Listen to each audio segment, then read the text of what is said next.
Greetings, my name is Ben Goldfarb. I am the author of the book Eager, The Surprising Secret Life of Beavers and Why They Matter. And I'm excited to be here today to talk about the history of this remarkable rodent and where it fits in the process-based restoration framework that we've been discussing. So the first thing we have to understand when we talk about the role of beavers in restoring North American ecosystems is just how historically important these animals were in shaping our landscapes.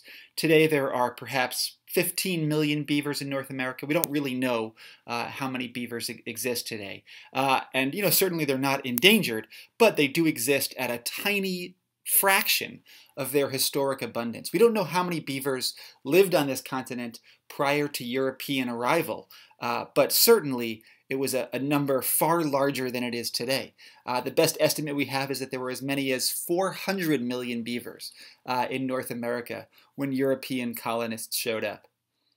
And all of those beavers, of course, by building dams and creating ponds, would have modified the landscape in profound ways, in ways that we can't really fathom today.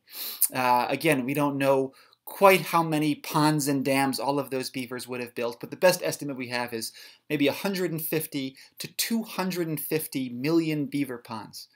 And a little back of the envelope math suggests that perhaps 235,000 square miles were impounded by beavers prior to European arrival. So that's an area the size of Nevada and Arizona put together.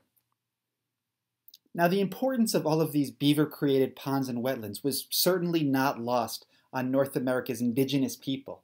We're talking today about working with beaver to restore landscape, but I think it's important to remember that people in North America have been working with beaver for thousands of years.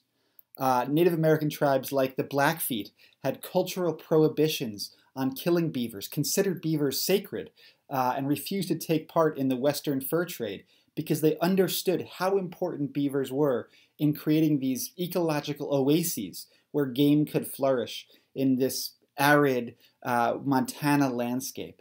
So again, I just think it's critical to remember that the idea of working with beaver to restore ecosystems is not a new one by any means.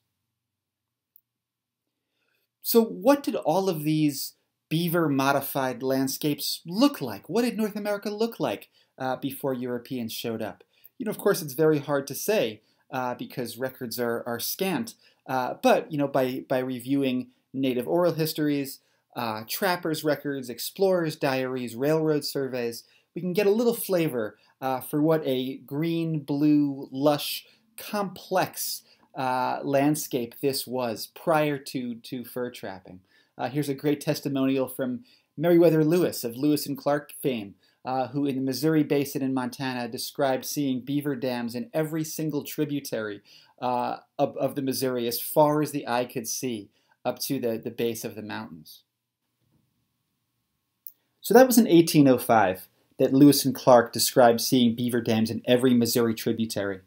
In 1843, less than 4 decades later, John James Audubon, the famous painter, traveled the exact same route, and he couldn't find a single beaver to paint. So what had happened to beavers in those intervening 38 years? What did they turn into? Well, of course, they turned into hats. I think people hear the phrase beaver hat and maybe think of a big, fluffy, Davy Crockett-like thing, but in fact, beaver hats were sort of these elegant Victorian hats. They came in all kinds of different styles. They were all the rage in Europe. And the reason that beavers make such fine hat material is that beavers actually have 2 layers of fur. They have coarse outer guard hairs, which are the reddish hairs you can see in this image, and then they have the softer under fur, what trappers have sometimes called beaver wool. And those little under hairs have barbs at the end that kind of hook together like Velcro, which of course is wonderful for the beaver. It keeps him nice and warm and dry, but also makes really good, durable, malleable, waterproof hat-making material. So really, along with cod and timber and a couple other resources, it was beaver pelts more than anything else that drove early post-colonial American economies. It's really hard to overstate the historic significance of the beaver trade in driving events in North America. I mean, really, every historical event prior to the Civil War has some kind of beaver connection. The American Revolution, one of the British offenses that angered the colonists, was denying them access to trapping grounds west of the Appalachians. The Louisiana Purchase was motivated in large part by Jefferson's desire to secure new trapping grounds. And of course, smallpox and other diseases that ravaged so many Native American tribes were spread by beaver trappers and traders. Here's one kind of fascinating indication, I think, of just how enmeshed beavers were in North America's economies. This is a beaver coin minted by the Oregon Territory in 1849. And the value of a beaver coin was fixed to the value of a beaver pelt. So just as certain fringe economists advocate going to the gold standard today, the Oregon Territory operated under the pelt standard. That's how important beavers were to the economy. For the most part, the fur trade was motivated by simple supply and demand economics. But in one prominent case, it was driven by geopolitics as well. For the first half of the 19th century, the Oregon Territory, a big swath of the Northwest, was disputed terrain, claimed by both the U.S. and Britain.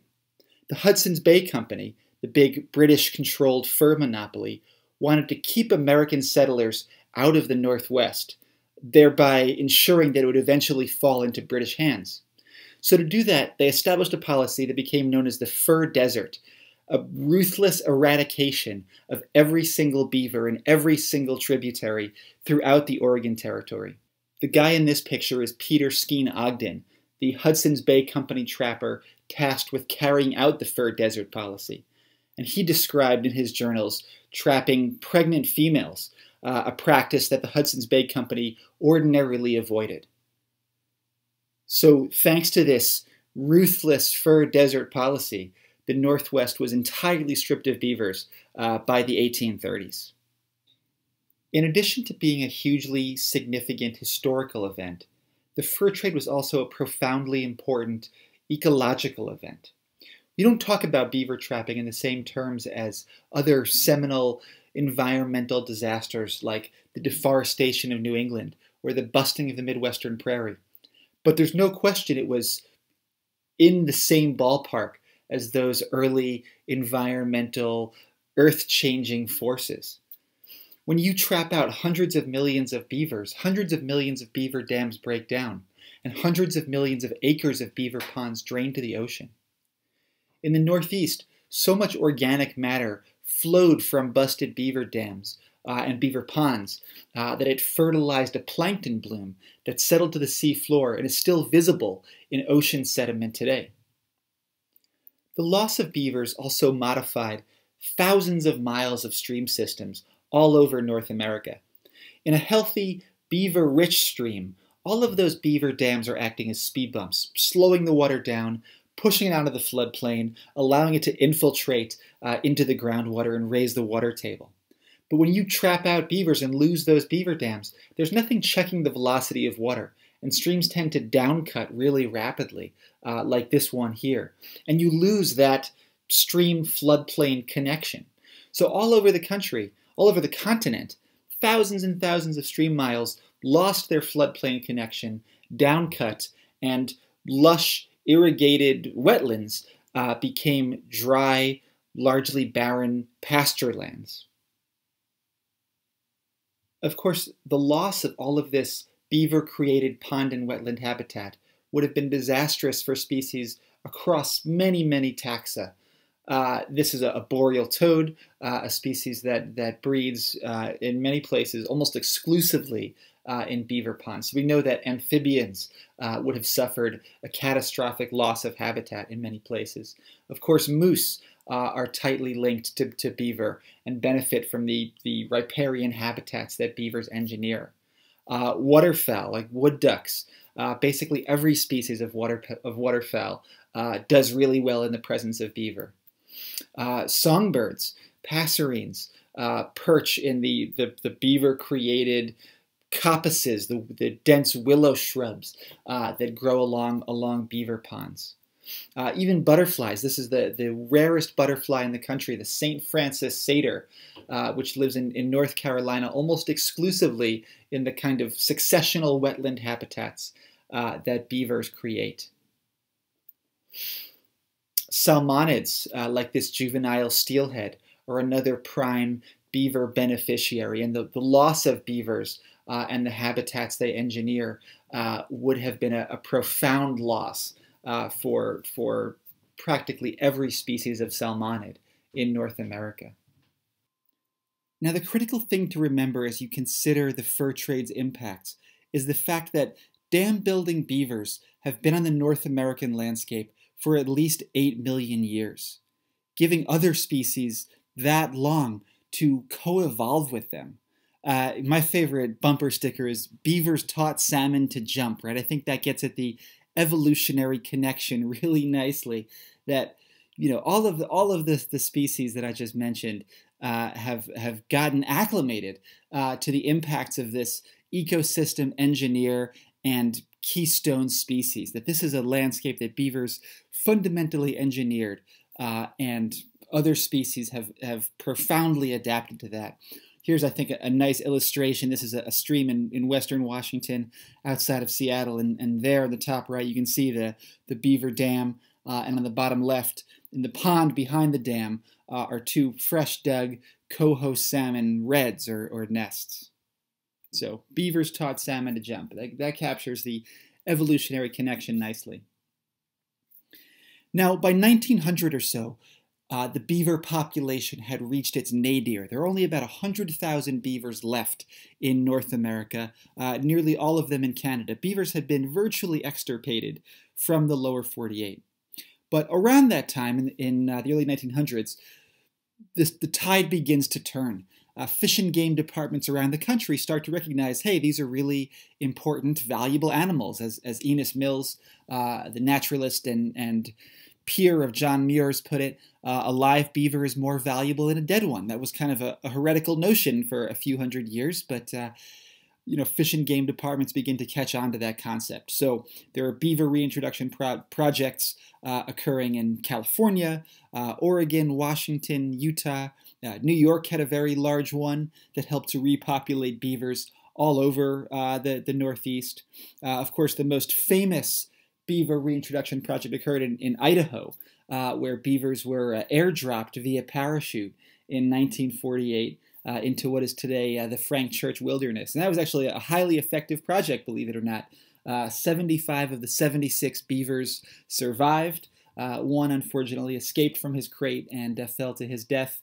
Very sad. But, in fact, dams and ponds were constructed in all of the places that beavers were dropped. So at the time, that was actually considered state-of-the-art. It was the beaver parachute. You can see that experiment on YouTube. If you look for Fur for the Future, Idaho, you can see beavers being flung from airplanes.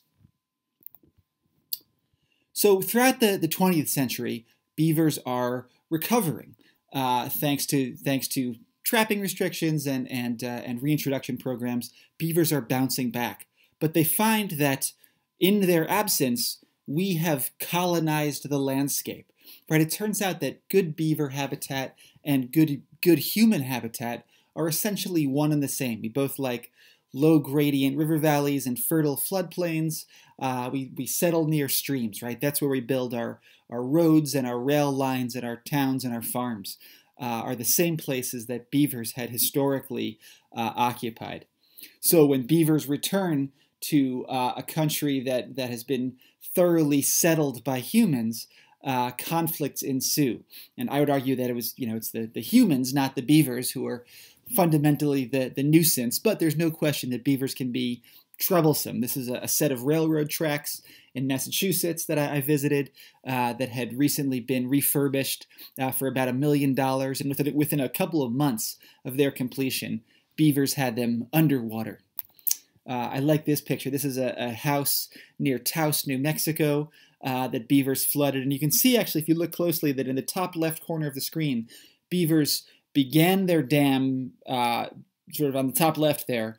They continued up to the base of the house, the porch of the house. Then they incorporated the cabin in their dam, and they continued off to the right there. So that's I wouldn't want to be that landowner, but you have to admire the ingenuity of the beavers in this case.